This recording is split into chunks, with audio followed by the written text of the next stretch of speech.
ilmaha dad uga sheekayso markaad waalidka baari in loo noqdiyo caaqnimada in la iska dayo aad kala hadlayso dad uga sheekaysay qisadii abu nucaym uu ku wariyay ninka la yiraahdo al-asbahani fi targhib nin taabiciinta kamida wuxuu sheegay qisa cajiib oo la yaab leh ana qisa sanadkeeda xasan way leeyahay wuxuu yiri magaalaan imid masaajidku casarkii ku tukaday goorta casarkii ka soo baxay baa meel qubuur agteeda haweena ay wax ku toltolanayaan waa yeelay iyo haween kalaba baan soo maray qubuurtii markaan ag socdo qabri baa furmay buu afkiisu kala furmay waxa ka soo baxay nin dhalinyaro ah sida dameerkii buu 3 jeer u ciyay buu qaan buu dameerkii yiri uu ku noqday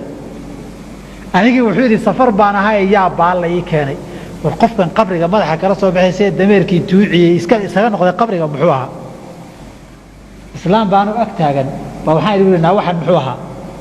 waxay tiri buu inaad ogaato mar rabtaa haa wiil maalin dhaweyta dhintay oo la xabaalay buu ahaa dood halka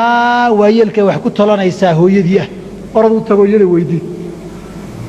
talaa ka sii dhibada Soomaha waxaad arkaysay wiil dhintay oo la aasay hooyadii wataas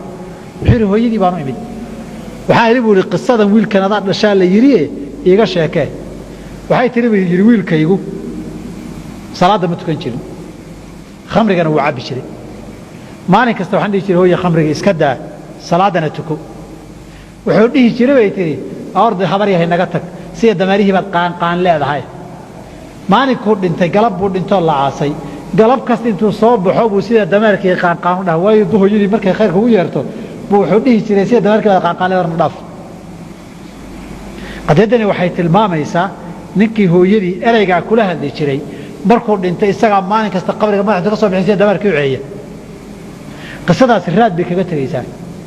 qasas badan oo saas oo kaleeta ah inaad u soo urursay way kutubaa loo qoray qasasul atfal